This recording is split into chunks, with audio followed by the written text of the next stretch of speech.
G'day, my name's Gavin and this is my review of the ARB Old Man Emu BP51s. I'm going to tell you all about what I like, what I don't like, what are the issues that I've had with this suspension setup, and I have had issues. So follow me, I'll take you through it.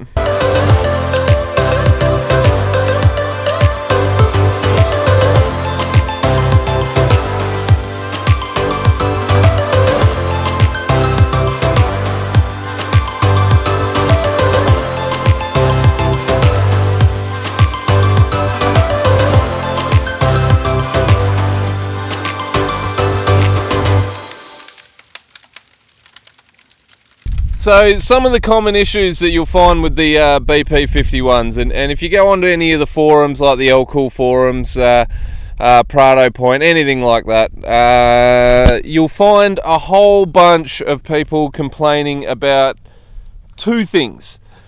First, the bush issue, and the second one is the plastic guards that are there to protect the rear suspension fall off really easily. And I've had both of those problems as well. So I've contacted ARB to see what they can do about those things, and they haven't got back to me yet, but I will do a follow-up video when they do get back to me. The clips that hold the plastic brackets on at the back in particular are a pain in the ass for me. Living up here in the Pilbara, we've got a wet season and a dry season, summer and winter. We don't have anything in between.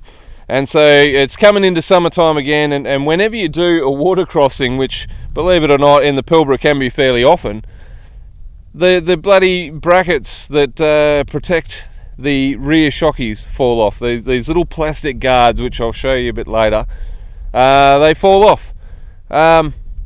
First water crossing, every time. They snap the little plastic bracket, and off it goes, and then the protective guard isn't doing what it's supposed to do anymore. The second issue I came across on the Canning stock route. Now, as everyone knows, or most people know anyway, the Canning stock route has relentless corrugations, and hundreds and hundreds of kilometres of them, in particular around Coonawarra. I think I pronounced that right, it might be the first time ever. Someone write in and let me know. Around that Aboriginal community, which is the halfway fuel point, you get about 100 k's, 50 k's either side of the community. You get the worst corrugations I've ever been on, and most people I think would agree. I got this suspension particularly with corrugations in mind. You get a mountain of corrugations in the Pilbara. It's par for the course driving around the Pilbara. You drive in the tracks around here, you've got corrugations. And the new style, I suppose, well, it's not a new style, what is it? It's a consumer level remote reservoir shock that we have available to us now, is really outstanding. And although I've got some gripes about the ARB Old Man Emu BP51s that are on mine, they're very minor, and they're definitely not a deal breaker. The ARB have been looking after the product, without what would you say?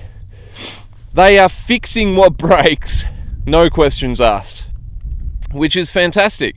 And I have no doubt that while they're fixing what breaks, they're also looking into making it so it doesn't break anymore.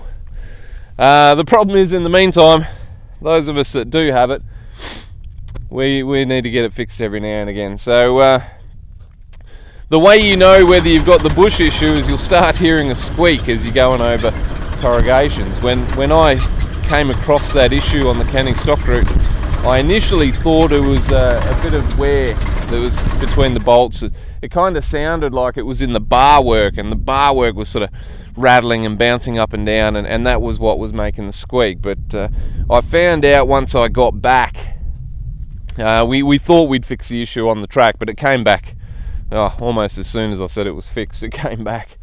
So I found out once I got back. I looked into it, and it turns out it's a bush issue. And sure enough, after doing some research online, super common. as well as the guards falling off on the back. I seem to cop it more than most, but I probably do a lot more driving than most. So this particular set of BP 51s have done more than 40,000 kilometres, and out of that 40,000 Ks, although this is my daily driver, this year alone, that's 40,000 Ks just this year.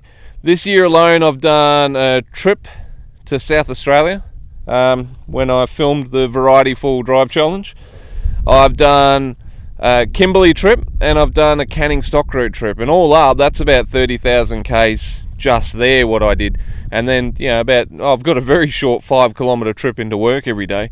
So that other 10,000 Ks that I've done this year, that's on a nice sealed road, but the rest of it has been pretty hard going. The suspension has held up really well. It's flawless, apart from the things I've already mentioned. The suspension performs really well. It does exactly what it's supposed to do. When you modify it and adjust it, it's effective. You don't have to adjust it much either. One notch can be the difference between the suspension working as it should over the terrain you're going over, or the suspension struggling. One of the great things about this is you can set up your suspension so it's just right for the terrain you're on, and that can change. It changes all the time. I reset this thing 3 times over the Canning Stock Route, and not because I had to. It probably would have been fine, just because I like it to be spot on, and it takes bugger all time to adjust it. And so that's what I did. I'd get out the car, and once the terrain had changed quite significantly, I'd get out the car, quickly tweak a couple of things, and then off we go again.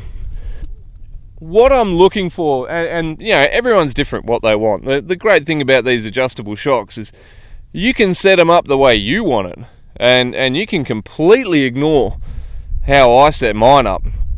But I'll tell you a little bit about how I set mine up and why, and what I'm looking for when I do, because I think I know. I think I've got an idea that works, and I'll run it by you and see what you think, and you can let me know in the comments what you think. But the way I set up my suspension is, in my mind, when you hit a bump, there shouldn't be a second event, and that's really important to me. So that beautiful suspension that you see on, say, the Baja trucks and whatnot, it's never going to be like that, but you can get it pretty close.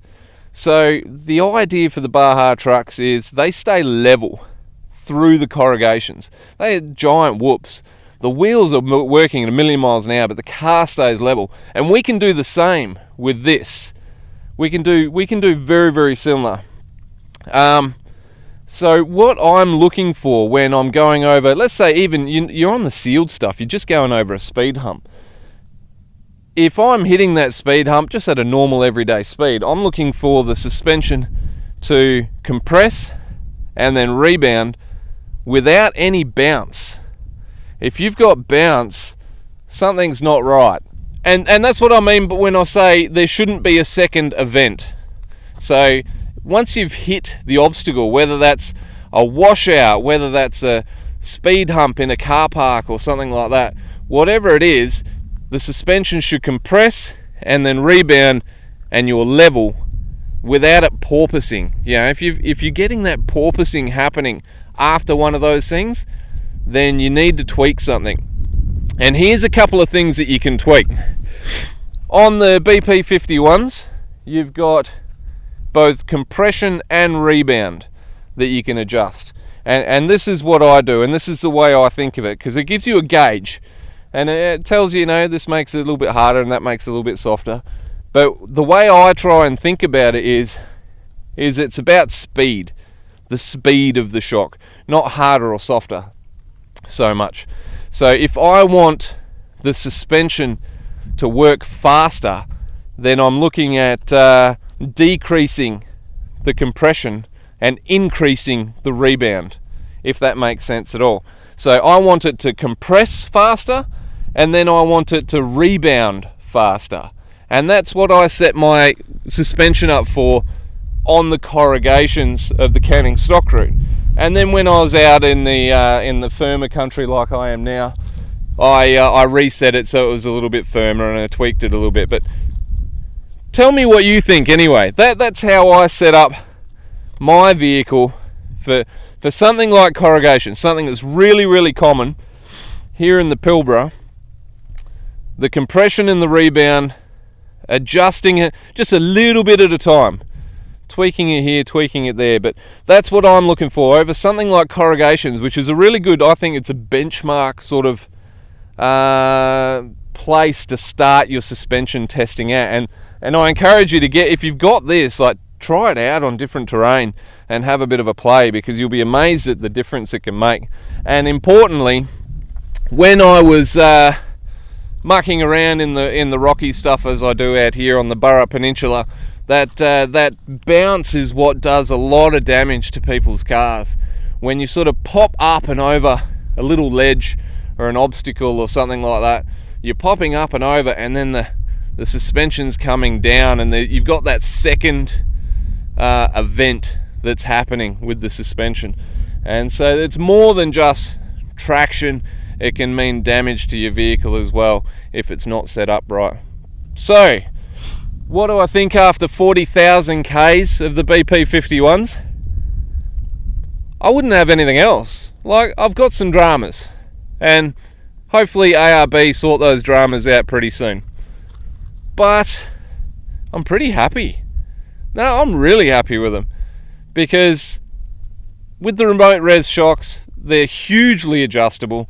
They're quite reasonably priced. The product is a racing product, really. If you look at it, this is racing technology that we've got access to at a really good, reasonable price. So I'm really stoked with the BP51s.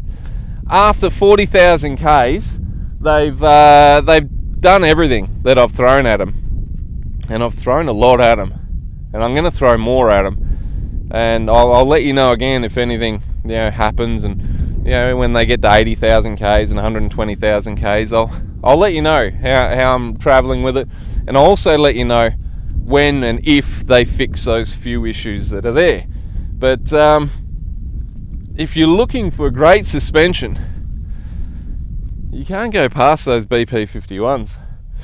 I should say at this stage, like, while I'm raving about the BP51s, I know I'm wearing the hat and all, I just thought they'd be a bit funny, but a lot of people forget Old Man Emu's an ARB product, I suppose, or an ARB brand. But I'm not sponsored by ARB. I haven't been paid or endorsed to do this review. There's really not a lot about the BP51s out there, so I just thought I'd share with you my experiences with them, what I thought of them, and a little bit on how I use them, I suppose, and how I set them up, and what I'm looking for once I feel that they're right for me. And if you find that helpful information, that's great. So thanks for watching. Take it easy, and I'll see you a little bit later. Thanks for watching my video. Hit like if you enjoyed it, subscribe if you haven't done so already, and if you'd like to help with the creation of these videos, check out my Patreon page from the link above.